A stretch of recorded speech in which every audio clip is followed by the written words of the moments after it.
Many fighters out there believe that body size is the key determinant of victory in a fight. The bigger the fighter, the greater their chances of winning. However, in reality, body size is not the main factor in achieving victory. Strategy, skills, and experience are also crucial elements in a fight.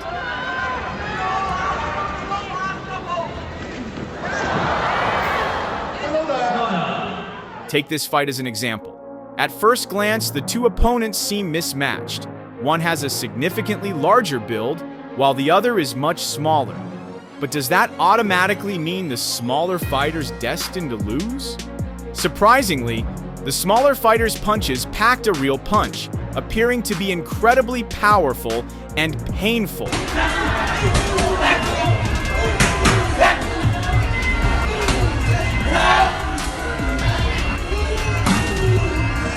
Frustrated after repeatedly throwing punches, the smaller fighter decided to deliver a kick to his opponent. As a result, the larger fighter was left lying on the ring floor. This proves that body size alone is not the primary factor in winning a fight.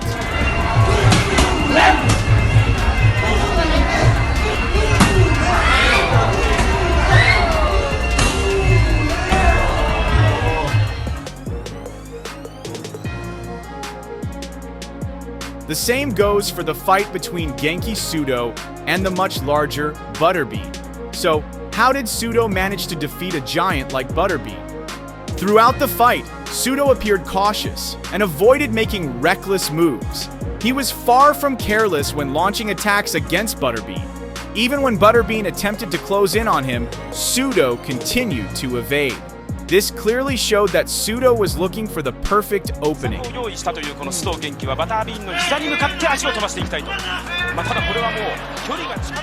After spending some time dodging, Pseudo took the fight to the ground, attempting to control Butterbean. However, the first round ended before he could capitalize on the opportunity. In the second round, it was Butterbean who initiated the ground fight. But unexpectedly, Pseudo turned the tables and executed a leg lock, forcing Butterbean to submit.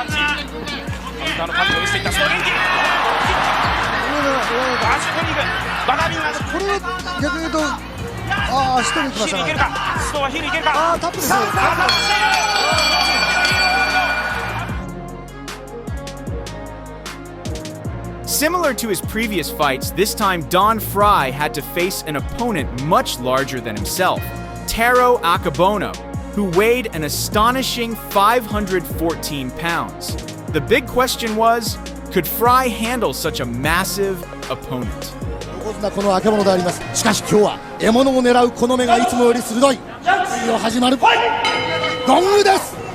As soon as the referee signaled the start of the fight, both fighters enthusiastically launched attacks at each other.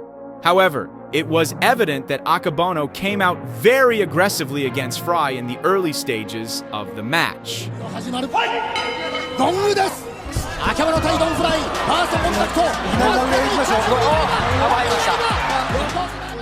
In an effort to conserve his stamina, Akebono employed a close-range fighting strategy. He cornered Frye in the ring and attacked him gradually, aiming to wear him down. Of course, Frye was not willing to let Akebono continue to gain the upper hand. In response, Frye attempted to take Akebono down and followed up with a series of strikes in an effort to incapacitate him.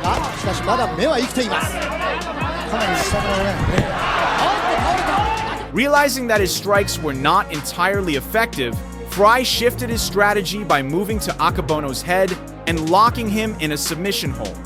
This move ultimately forced Akebono to submit and concede defeat. アケボノのスタミナが切れたところを狙ってドンフライがテイクダウンを奪う。そのまま一気にフロントチョークを決めた。 Another highly anticipated fight that grabbed public attention was when the giant fighter Bob Sapp went up against Brazilian fighter Minotauro Nogueira.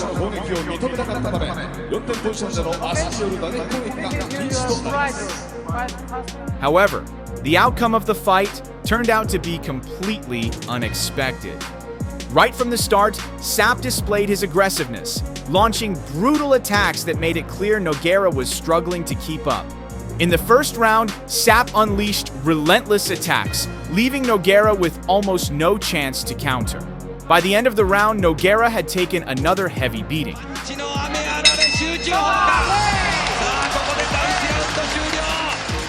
Moving into the second round, Sapp continued to dominate the fight. At one point, Nogueira had to endure immense pain after being slammed to the ground by Sapp.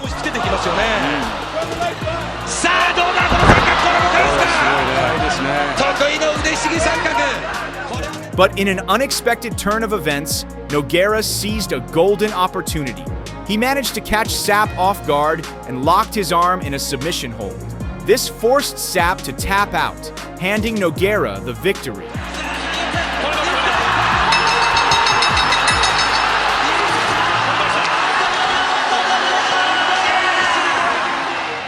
Once again, Bob Sapp steps into the ring, this time facing Hungarian fighter Tivadar Kley.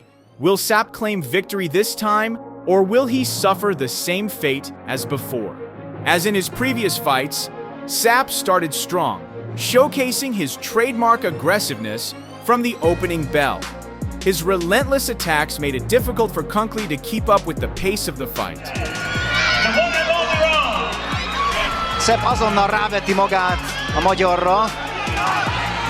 However, in an unexpected turn of events, Sapp once again made a critical mistake.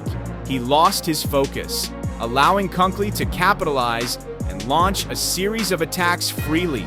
As a result, Sapp found himself struggling to regain control. A powerful kick from Kley sent him crashing to the canvas. Could Sapp get back on his feet? Mögöttem megőrülnek, főleg a hölgyek, és megint nem van. Földharc nincs.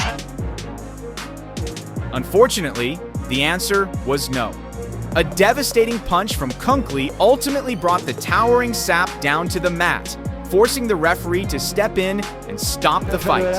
Nagyon jól csinálja, nagyon jól csinálja, amit csak két vége! Akkor egy könyökös! Ezt vártuk! Vége, lekönyökölte, vége! An equally exciting fight took place in the women's division, where a female fighter in black pants faced off against a much larger opponent. Without further ado, let's dive into the action. At the start of the match, both fighters appeared to be evenly matched. It was clear that the fighter in black pants had the skills to hold her own against her larger opponent. She showcased impressive agility, effortlessly dodging the giant fighter's attacks with precision. Real power shot. We'll see how she reacts to it. She's sticking her chin up in the air, but it's... The defining moment came when the black pants fighter seized an opportunity to strike. With a powerful punch, it didn't take long before her opponent was sent crashing to the floor, ending the fight in dramatic fashion. Really fight her. Oh, big right hand! One punch! That is it! Forget about the count! If you're looking for an even more extreme fight, the bout between Yarbrough and Takase might be the perfect choice. Why? Yarbrough weighs over 600 pounds, while Takase is only 169 pounds. But does size alone determine the winner? At the beginning of the fight, Takase appeared extremely cautious with his attacks. He knew that a single strike from Yarbrough could knock him out in an instant. After spending some time avoiding Yarbrough's attacks, Takase finally attempted to take the fight to the ground. However, Yarbrough seized the opportunity and pinned Takase under his massive weight. I would jump up on the... No! Don't go for a single! Oh! You gotta be out of your mind! He nearly broke his neck! No! This is horrible! Despite being trapped under Yarbrough's weight, Takase remained composed and resourceful. He continued searching for an opening and eventually landed punches that forced Yarbrough to tap out and surrender. Oh my God! Oh my God! He tapped out! Unbelievable! Akebono once again stepped into the ring, this time facing Remy Bonjasky. So, how did this fight turn out? Once again, Akebono relied on his close-range fighting strategy to put pressure on his opponent. However, this tactic was not enough to challenge Bonjasky's skill and speed. As expected, with just a powerful and precisely placed kick, Bonjasky sent Akebono crashing to the ring floor. Akebono suffered yet another defeat in his fighting career.